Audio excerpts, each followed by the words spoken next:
नमस्कार, स्वदेश न्यूज देख रहे हैं आप। मैं हूं आपके साथ अभिजीत तिवारी। केंद्र की नीतियों का क्रियान्वयन देश में मध्य प्रदेश नंबर 1।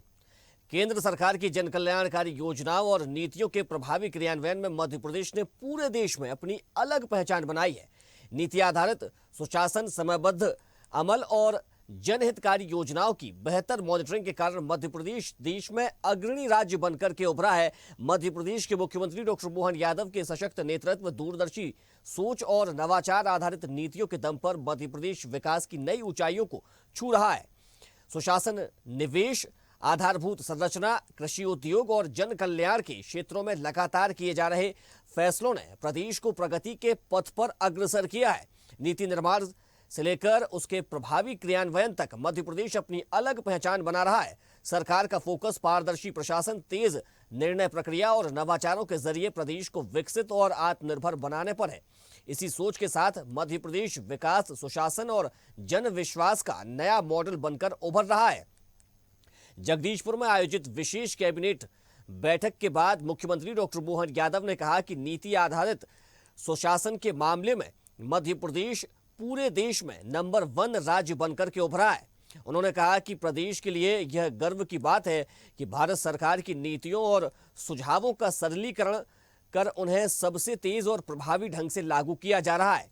मुख्यमंत्री के अनुसार नीति निर्माण और उसके प्रभावी क्रियान्वयन की इसी कार्यशैली ने मध्य प्रदेश को सुशासन के क्षेत्र में देश के अग्रणी राज्यों में शामिल किया है। मुख्यमंत्री ने कहा कि नीति आधारित सुशासन, पारदर्शी प्रशासन और तेज फैसलों की बदौलत प्रदेश ने केंद्र की विभिन्न योजनाओं को जमीनी स्तर तक पहुंचाने में उल्लेखनीय प्रदर्शन किया है। मुख्यमंत्री ने इसे प्रदेश के प्रशासनिक तंत्र, जन भागीदारी और सुशासन मॉडल की सफलता बताया है। उन्होंने कहा कि नीतियों के प्रभावी क्रियान्वयन में मध्य प्रदेश ने अलग पहचान बनाई है। मुख्यमंत्री ने इस उपलब्धि को सुशासन और नवाचार का परिणाम बताया है। तो मुख्यमंत्री ने क्या कहा, पहले सुनवाते हैं आपको, फिर चर्चा पर आगे बढ़ेंगे। उल्लेखनीय यह है कि नीति निर्माता के मामले में पॉलिसी के आधार पर राज्य में शासन करने के लिए मध्य प्रदेश देश भर में नंबर 1 का राज्य है। सबसे पहले इसमें चल रहा है, जो भारत सरकार के सभी सुझावों का सरलीकृत रूप से तुरंत लागू करने वाले राज्यों में से हमारा राज्य मध्य प्रदेश शामिल हुआ है। तो मध्य प्रदेश सरकार केंद्र की योजना का क्रियान्वयन लगातार करती जा रही है और लोगों को लाभान्वित करने के लिए प्रयासरत है। अब ऐसे में मध्य प्रदेश की सरकार ने देश में पहला स्थान हासिल किया है, अव्वल आ गई है।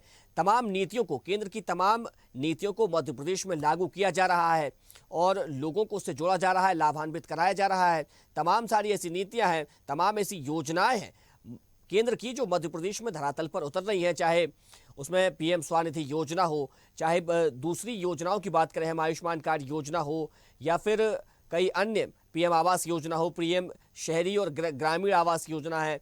तमाम सारी योजना चलाई जा रही हैं। जल जीवन मिशन की योजना है। ये तमाम केंद्र की ऐसी योजनाएं हैं जो लोगों के हित में चलाई जा रही हैं और इनको धरातल पर उतारने का, इनका क्रियान्वयन करने का, और जो दूसरी अन्य नीतियां भी केंद्र की ओर से बनाई जा रही हैं उनका कैसे क्रियान्वयन करना है, कितनी तेजी से करना है, गुणवत्तापूर्ण तरीके से करना है, और उसमें सुशासन रहे, अधिकारी कर्मचारी उसको कैसे काम करते हैं, कैसे उसका क्रियान्वयन होता है, उसको लेकर बड़ा फोकस मध्य प्रदेश सरकार का है। चलिए इसी मुद्दे पर करेंगे चर्चा, लेकिन उससे पहले परिचय करवा देते हैं अपने मेहमानों से। हमारे साथ राष्ट्रीय सदस्य कार्य समिति लघु उद्योग भारती से अतीत अग्रवाल जी जुड़ गए, आपका बहुत स्वागत है।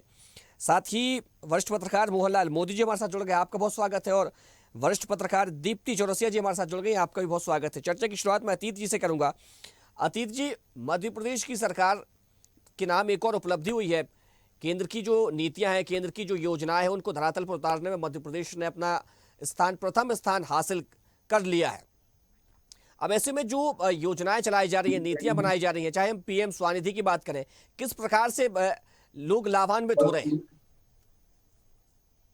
देखिए, निश्चित रूप से जब आंकड़े बताते हैं कि मध्य प्रदेश शासन जो है एक बेहतर तरीके से केंद्र सरकार की नीतियों को लागू कर रहा है, वह सिर्फ आंकड़े ही नहीं बता रहे हैं, धरातल पर भी हम लोगों को दिखता है कि कितने लोग उससे लाभान्वित हो रहे हैं। जब हम रोजगार की बात करें तो प्रधानमंत्री ने जो अपने छोटे छोटे व्यवसायियों को, ठेले वालों को, इन सबको रोजगार के लिए जो लोन देने के लिए प्रक्रिया की बात करी थी, उसमें भी मध्य प्रदेश नंबर 1 पर आया था। अपन ने पिछली बार यही बात की थी। तो ये जो है कि एक केंद्र सरकार की जो नीतियां हैं, उन नीतियों को प्रभावी ढंग से लाने में मध्य प्रदेश शासन अव्वल नंबर पर है, क्योंकि यहाँ पर रेगुलर, मुझे ऐसा लगता है कि मुख्यमंत्री जी रेगुलर इस चीज की मॉनिटरिंग करते हैं। जब रेगुलर किसी चीज की मॉनिटरिंग होती है तो निश्चित रूप से वह चीज धरातल पर आती है।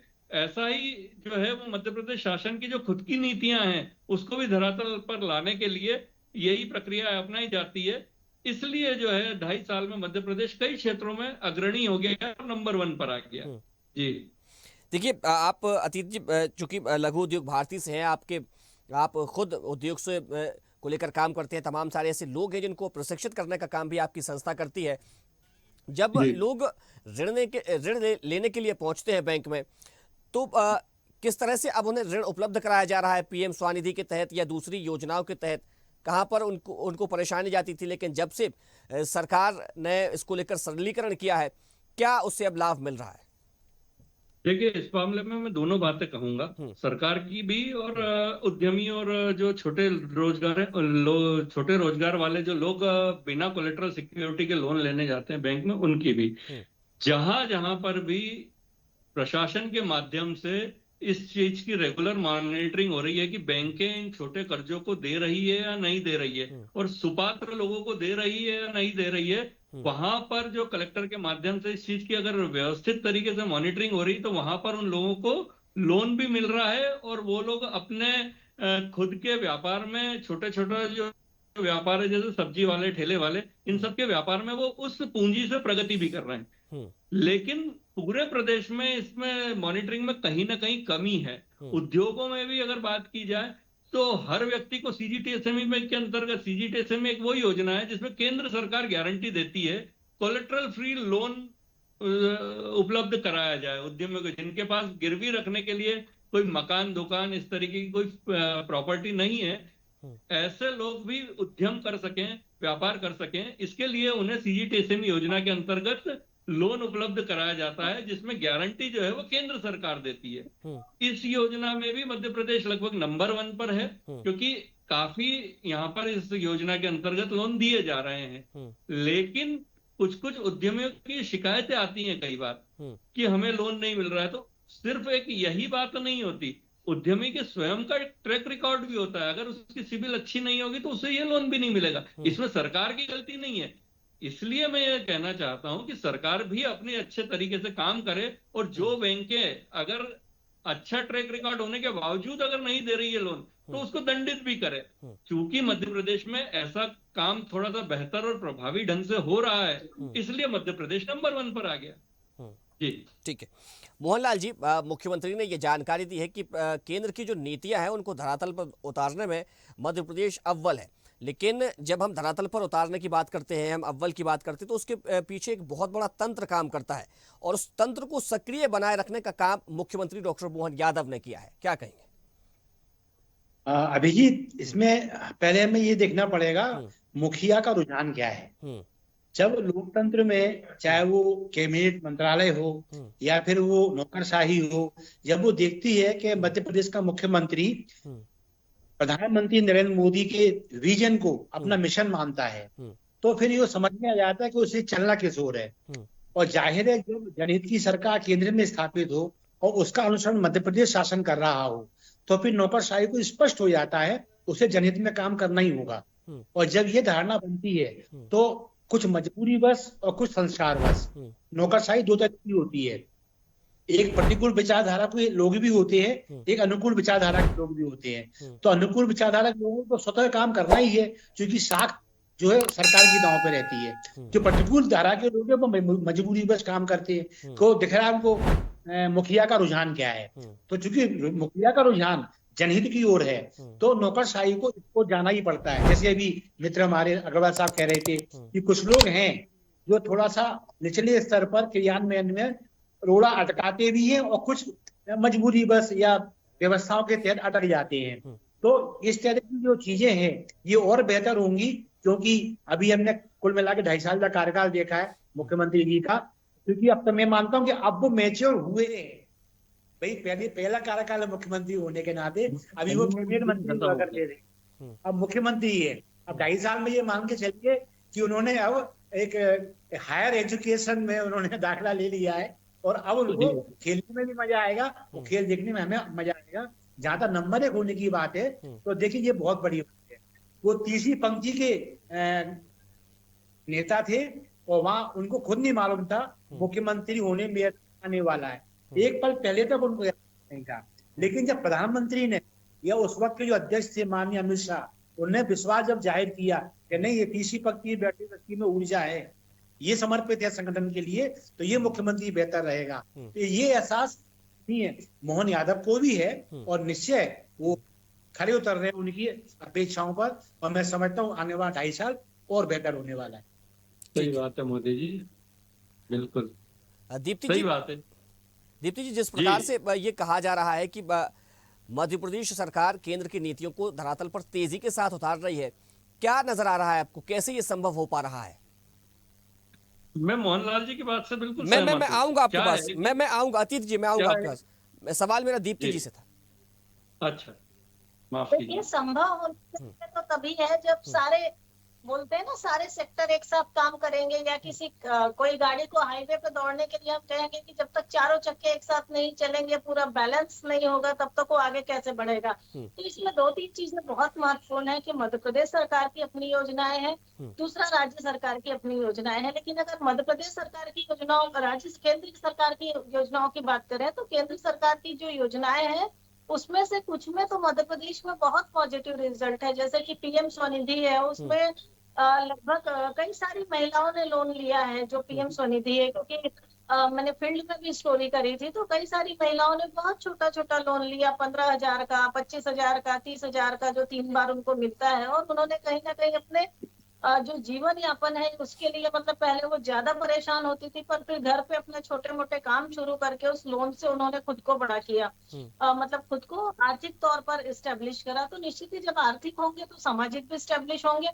और तीसरी बड़ी बात यह है कि ये तो एक है, लेकिन इसके अलावा भी हम गाँव में जो केस स्टडीज देखे, मतलब ऐसे भी केस स्टडी मैंने देखी है जिसमें दीदी कैफे चलाने वाली एक लेडी है, जो जिन्होंने 3,000 या 2,000 का लोन लिया था सरकार से। तो जो आजीविका मिशन है उसके बड़े अच्छे रिजल्ट्स हैं। अगर खास तौर पर कि हम छोटे गांव में जाकर देखें, हम कस्बों में जाकर देखें, या फिर हम आदिवासी इलाकों में देखें, तो कुछ केंद्र की योजनाएं हैं उनके बहुत अच्छे नतीजे हैं। और अगर हम मध्य प्रदेश सरकार की भी बात करें, तो जरूरी नहीं कि सरकार अपनी योजनाओं से ही किसी को आजीविका दे, बल्कि ऐसा भी कह सकते हैं कि जिस हिसाब से मध्य प्रदेश में पूरा महेश्वर में अहिल्याबाई लोक बनकर तैयार हो रहा है, सरस्वती लोक की बात हुई है, तो ये जो सरकार के जो विकास के जो कह सकते हैं कि विकास के जो उनके माइलस्टोन्स उन्होंने फिक्स करे हैं कि भाई इस पे काम करेंगे, फिर इस पे करेंगे, तो वो भी अपने आप में कह सकते हैं कहीं ना कहीं लोगों को रोजगार देता है। क्योंकि अगर इंफ्रास्ट्रक्चर डेवलप होगा तो निश्चित ही, अगर एक सरस्वती लोक बना तो सरस्वती लोक में वहां काम करने वाली 4 और चीजों की जरूरत होगी। अगर हम अहिल्याबाई होलकर के उसमें महेश्वर में कोई लोक बनकर पूरा तैयार हो रहा है, तो वहां काम करने वालों की जरूरत होगी। बिल्कुल, एक पूरी की पूरी इकोनॉमी का चक्र घूमने लगता है उससे। पूरी इकोनॉमी चलती है, चाहे वो पर्यटन के हिसाब से चले, चाहे वो धर्म के उससे चले, जिसको हम बोलते हैं कि धार्मिक पर्यटन हुआ, वो जिसको रिलीजियस टूरिज्म बोलते हैं या टूरिज्म बोलते हैं। तो स्कीम्स तो अपनी जगह है, लेकिन स्कीम के साथ साथ इस तरह के जो विकास के मॉडल तैयार हो रहे हैं, इससे भी बहुत फर्क पड़ता है। जैसे धार में पीएम मित्र पार्क की बात कर लीजिए, क्योंकि ये वो आदिवासी इलाके हैं जहाँ विकास बहुत देर से पहुंचा, तो वहां पर इतनी बड़ी स्कीम, चाहे वो केंद्र की हो या राज्य की हो, वो जाएगी तो निश्चित ही विकास दिखाई देगा। विकास सोशल भी दिखाई देगा, इंफ्रास्ट्रक्चर भी दिखाई देगा, और आपको वो और दीप्ति जी, स्वास्थ्य के क्षेत्र में भी बेहतर काम हो रहा है। हम आयुष्मान भारत योजना को देखते हैं, गरीब व्यक्ति भी अब महंगे से महंगे अस्पताल में जाकर के इलाज करा रहे हैं। जी बिल्कुल, आयुष्मान भारत तो जो योजना है, ये कह सकते हैं कि काफी बड़ी योजना है। और इसलिए बड़ा कह सकते हैं क्योंकि हर व्यक्ति से जुड़ी है। वो हो सकता है कि मुझसे जुड़ी हो, मेरे पड़ोस में किसी से जुड़ी हो, आपसे जुड़े हुए लोगों से जुड़ी हो। और उसमें सबसे बड़ी बात यह है कि व्यक्ति की जो बेसिक जरूरत होती है, रोटी कपड़ा मकान, तो रोटी कपड़ा मकान अपनी जगह, इसके अलावा एक अच्छे हेल्थ की बात होती है और अच्छी एजुकेशन की बात होती है। तो हमारे यहाँ तो कहा गया है पहला सुख निरोगी काया। तो अगर आप बेहतर हेल्थ मिलती है, क्योंकि आजकल जो बीमारियां हैं वो भी काफी हद तक काफी बहुत डिफरेंट हो गई हैं, बल्कि कह सकते हैं कि मेडिकल साइंस डेवलप हुआ तो डायग्नोज भी बहुत हो रहे हैं। तो डायग्नोज जिस हिसाब से हो रहे हैं उस हिसाब से अगर उनको ट्रीटमेंट मिल रहा है, क्योंकि एक मिडिल क्लास व्यक्ति की बात करें या मिडिल क्लास की करें या गरीब की भी करें, तो वो जहां जाकर टूटता है सबसे ज्यादा रोजी रोटी की जुगाड़ तो निश्चित ही हो जाती है, लेकिन सबसे ज्यादा परेशानी जब होती है जब घर में कोई बीमार पड़ जाता है। अगर उसमें सरकारी सहायता इतनी बड़ी मिलती है तो इसमें कोई शक नहीं कि फिर उसके बाद व्यक्ति में कॉन्फिडेंस होता है कि नहीं, गवर्नमेंट हमको फेवर कर रही है, हमें इतनी सहायता मिल रही है, तो बेहतर हम अपनी बीमारी से भी लड़ पाएंगे और हमारे जो मुश्किल हालात हैं उनसे भी लड़ पाएंगे। तो एक बड़ा संबल मिलता है उससे। दीप्ति जी, मुख्यमंत्री डॉक्टर मोहन यादव लगातार समय समय पर अधिकारियों के साथ, जिला अधिकारियों के साथ, तमाम वरिष्ठ अधिकारियों के साथ बैठक करते हैं। जो नीतियां चलाई जा रही हैं उनके क्रियान्वयन को लेकर अक्सर बात करते हैं, फीडबैक लेते हैं। तो जब इस तरह से एक प्रदेश का मुखिया जब लगातार फीडबैक ले रहा है, तो जब हम नीतियों को क्रियान्वयन की बात करते हैं, उनको धरातल पर उतारने की बात करते हैं, तो उससे कितनी तेजी आती है? बहुत फर्क पड़ता है, किसी भी चीज की समीक्षा करने से फर्क पड़ता है, क्योंकि नीतियां बनाना तो बहुत आसान होता है, आप टेबल पे बैठ के बना लेते हैं, मंत्रालय में बैठ के ढेर सारे स्कीम्स बन जाती है कि इस तरह से काम करेंगे, ये होगा वो होगा, इसकी पॉलिसी में ये होगी। तो पॉलिसी मेकर तो बहुत है, लेकिन पॉलिसी को पब्लिक के हिसाब से समझना, मतलब कि आम जनता के नजरिए से उन चीजों को देखकर बनाना, और उससे बड़ी बात ये होती है कि उसको फील्ड में कितना उसका क्रियान्वयन हुआ। क्योंकि अगर वो क्रियान्वयन नहीं होगा तो पॉलिसी बनने के बाद जो है सरकारी फाइलों में ही खत्म हो जाएगी। तो उसका क्रियान्वयन बहुत जरूरी है और उसके लिए निश्चित ही समीक्षा बैठ के जरूरी है, क्योंकि किसी भी चीज के क्रियान्वयन के लिए जो सरकारी तंत्र होता है, या हम कह सकते हैं कि ब्यूरोक्रेसी उसके लिए बहुत बड़ा काम करती है, उसी के जरिए वो ऊपर से लेकर नीचे तक उसका फील्ड में क्रियान्वयन दिखाई देता है। तो जब तक उनके साथ लगातार समीक्षा बैठ के नहीं होंगी, क्योंकि समीक्षा बैठक इसलिए भी कि काम कितना आगे बढ़ा, दूसरा इसलिए भी कि आखिर उस काम को करने में किस तरह की व्यवहारिक दिक्कतें आ रही हैं। अगर व्यवहारिक दिक्कतों को भी ठीक किया जाता है तो वो भी उस काम को आगे बढ़ाता है। और वैसे भी मैं आपको बता दूं कि जो केंद्र सरकार है हमारी, उसकी भी स्कीम्स लगभग इसी तरह से है, बल्कि केंद्र सरकार ने एक प्रगति करके एक स्पेसिफिक पोर्टल रखा है और उसमें राज्य और केंद्र के समन्वय से, कितने राज्यों के समन्वय से क्या होना है, कैसे होना है, किसी स्कीम में कोई दिक्कत आ रही हो तो उसकी भी लगातार समीक्षा बैठकें होती है, जिसमें मध्य प्रदेश सरकार के जो है सीएस और सरकार की तरफ से भी प्रेजेंटेशन होता है कि जो केंद्र से जुड़ी योजनाएं हैं वो कितना आगे बढ़ी है और कितनी परेशानियां, बीच में दिक्कतें जो जा रही हैं, तो उसको वर्कआउट किया जाता है कि उसको फिगर आउट करने के बाद उसको खत्म करने की बात करी जाती है कि वो परेशानियां ना हो। और वैसे भी जिस तरह से केंद्र सरकार जिस मॉडल पे काम कर रही है, अगर उसी तरह से राज्य में भी हो तो जो कहते हैं ना कि जमीनी स्तर पर काम दिखाई देता है, तो जमीनी स्तर पर काम दिखाने के लिए लगातार क्रियान्वयन कराने के लिए लगातार बैठकें और समीक्षाएं बहुत जरूरी हैं। ठीक है, अतीत जी कुछ कह रहे थे। अतीत जी। जी, मैं इसी से संबंधित बात कह रहा था। जो आयुष्मान कार्ड है वो एक ऐसी योजना है जिससे कि हर गरीब को इलाज उपलब्ध हुआ है। भोजन के लिए जो है वो आपको केंद्र सरकार मुफ्त भोजन दे ही रही है। साथ में गैस की जो योजना है, हर घर में गैस हो गई है। ये जरूर है कि ठीक है, वैश्विक परिस्थितियों को देखकर जो ऊपर नीचे होता है उसके लिए तो कोई भी सरकार कुछ नहीं कर सकती है, हर समझने वाला आदमी समझता है। क्योंकि क्या है कि जब वैश्विक परिस्थितियां ही इस तरीके की हो जाएगी तो निश्चित रूप से उसमें कुछ ना कुछ रेट में उतार चढ़ाव तो आना स्वाभाविक है। तो कुल मिलाकर ये देखा जाए कि केंद्र की जो हर योजना है, जैसे अभी दीदी ने कहा, दीप्ति जी ने, कि रोटी कपड़ा और मकान, हर चीज के लिए तो योजना है, लेकिन सिर्फ योजनाएं होना काफी नहीं होता। उस योजनाओं का सफल क्रियान्वयन और उस काम में मध्य प्रदेश के मुख्यमंत्री ने ये चीज करके दिखाई है 2.5 साल में। अभी तक तो पूर्वार्ध था उनका, अब उत्तरार्ध चालू हुआ है। अभी तक तो हम सब सपोर्ट कर रहे थे उनको भी, अपने शासन प्रशासन को समझने में, चलाने में, अपनी व्यवस्थाएं जमाने में जो समय लगना था वो हर व्यक्ति समय देता है। कि कोई भी नया व्यक्ति अगर आता है चुनकर तो उसको अपने हिसाब से अपनी व्यवस्थाएं को बनाना समझना होता है। लेकिन अब जनता जवाब मांगेगी और उस पर वो अभी तक ऐसा लग रहा है कि खरे उतर रहे हैं, क्योंकि हर जगह देखा जाए तो मध्य प्रदेश को उन्होंने नंबर 1 पर लाकर खड़ा कर दिया है। जी ठीक है, क्या कहेंगे मोहनलाल जी? बिल्कुल, मैं अभी अपनी जो भी 2 और मित्र हमारे शामिल हैं डिबेट में, उनसे मैं बिल्कुल सहमत होते हुए यही कहूंगा कि जितनी भी योजनाएं केंद्र की हैं, ये बात सही है जन्म से लेकर व्यक्ति के जीवित रहने तक हर समय ऐसा लगता है सरकार जनता के साथ खड़ी हुई है। चाहे अस्पताल का मामला हो, किसान की सम्मान निधि हो, महिलाओं की लाडली बहन लक्ष्मी योजना हो, लक्ष्मीबाई योजना हो, है ना, ऐसी कई योजना है। युवाओं के लिए अब कौशल पर जैसे जोर दिया जा रहा है कि उनको इस लायक बनाओ ताकि नौकरी मांगने वाले नहीं, नौकरी देने वाले बने। तो महिलाएं हो, युवा हो, किसान हो, उद्यमी हो, इन सबके लिए एक बहुत अच्छा खाका मध्य प्रदेश शासन ने तैयार किया है। काफी काम हो चुका है, अब जो काम होने जा रहे हैं, दरअसल मैं आपको एक चौंकाने वाली खबर दूंगा, और वो यही है कि अब तक सिर्फ तैयारियां थी और तैयारियों के चलते चलते भी नंबर 1 पे मध्य प्रदेश आ गया है। तो अब जब रिजल्ट की बारी जब आएगी, क्योंकि अब तो हम खाका तैयार कर पाए हैं, अब मुख्यमंत्री मध्य प्रदेश को समझ पाए हैं, और जब समझ लिया है, जब समझते समझते हम नंबर 1 पे आ चुके हैं, तो आप तय मानिए कि ये मध्य प्रदेश केंद्र सरकार के लिए एक आदर्श राज्य स्थापित होने जा रहा है। उसका लाभ यहाँ की जनता को मिलेगा। तो यानी कि ये कह सकते हैं कि जो 2047 का विजन प्रधानमंत्री नरेंद्र मोदी ने देखा है, उसमें सबसे तेज रफ्तार के साथ मध्य प्रदेश आगे बढ़ेगा।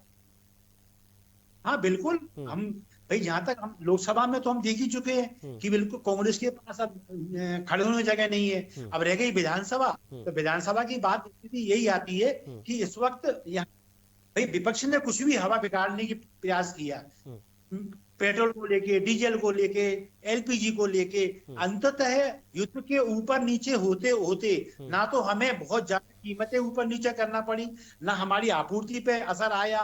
तो ये उदाहरण मात्र है। अगर थोड़ा सा विपक्ष भी जिम्मेदार हो जाए, विपक्ष भी ये मान ले कि ये मध्य प्रदेश मेरा भी है, तो मैं दावे के साथ कह सकता हूं कि शायद ईश्वर कांग्रेस पे भी कृपा करना शुरू कर दे और जनता जनार्दन उस पर भी कुछ कृपा बरसाना आरंभ कर दे। तो ये देश के लिए भी अच्छा है, प्रदेश के लिए भी अच्छा है। और मैं तो यही कामना करूंगा, जिस प्रकार डॉक्टर मोहन यादव आम आदमी की नब्ज को समझते हुए उसकी समस्त प्रतिकूलता उनको अनुकूलता प्रदान करने में लगे हुए हैं, विपक्ष का साथ और मिले। विधानसभा सत्र शुरू होने जा रहा है, यदि विपक्ष सकारात्मक रूप अपनाता है, मुझे विश्वास है मध्य प्रदेश विकास के क्षेत्र में एक नया कीर्तिमान स्थापित करेगा। ठीक है, अतीत जी कुछ कहना चाह रहे थे। अतीत जी बात पूरी कीजिए अपनी। मैं तो देखो विषय अभी अपना चूंकि केंद्र सरकार की योजनाओं का चल रहा है, मध्य प्रदेश सरकार की स्वयं की जो योजना है अपन तो उसकी बात ही नहीं कर रहे। केंद्र सरकार की जो योजना है उसको बेहतर तरीके से जो लागू मध्य प्रदेश सरकार ने किया है वो वास्तव में नंबर 1 है। एक आम नागरिक के लिए को क्या चाहिए?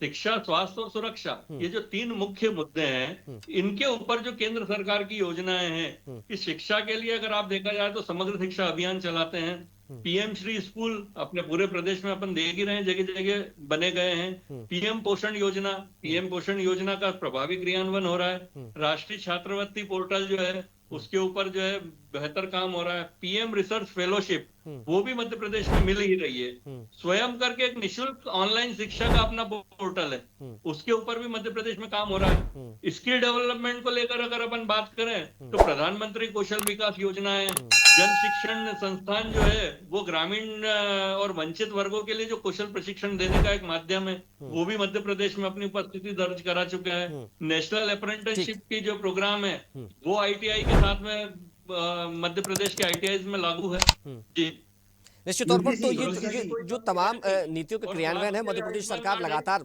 उनको धरातल पर उतारने का काम कर रही है और बड़ी ही तेजी के साथ काम कर रही है। समय हो गया, इस चर्चा को यही विराम देना पड़ेगा। हमारे साथ जुड़ने के लिए अतीत जी आपका बहुत शुक्रिया, दीप्ति जी आपका बहुत धन्यवाद और मोहनलाल जी आपका भी बहुत शुक्रिया। तो केंद्र की योजना प्रदेश में बड़ी तेजी के साथ उनका क्रियान्वयन किया जा रहा है, धरातल पर उतारा जा रहा है, तमाम लोगों को उनसे लाभ मिल रहा है। और मुख्यमंत्री डॉक्टर मोहन यादव भी खुद समय समय पर तमाम वरिष्ठ अधिकारियों को निर्देश देते हैं, उनसे फीडबैक भी लेते हैं कि आखिर कैसे योजनाओं को धरातल पर उतारा जा रहा है। अगर कहीं कोई जो पात्र व्यक्ति है वो छूट रहा है तो उसको भी योजना का लाभ दिलाया जाए। फिलहाल चर्चा में इतना ही। देखते रहिए स्वदेश न्यूज, सबसे पहले देश न्यूज। अगर आप इस वीडियो को सोशल मीडिया हैंडल फेसबुक या इंस्टाग्राम पर देख रहे हैं तो हमें फॉलो करें, अगर यूट्यूब पर देख रहे हैं तो सब्सक्राइब करें और बेल आइकन दबाना ना भूलें।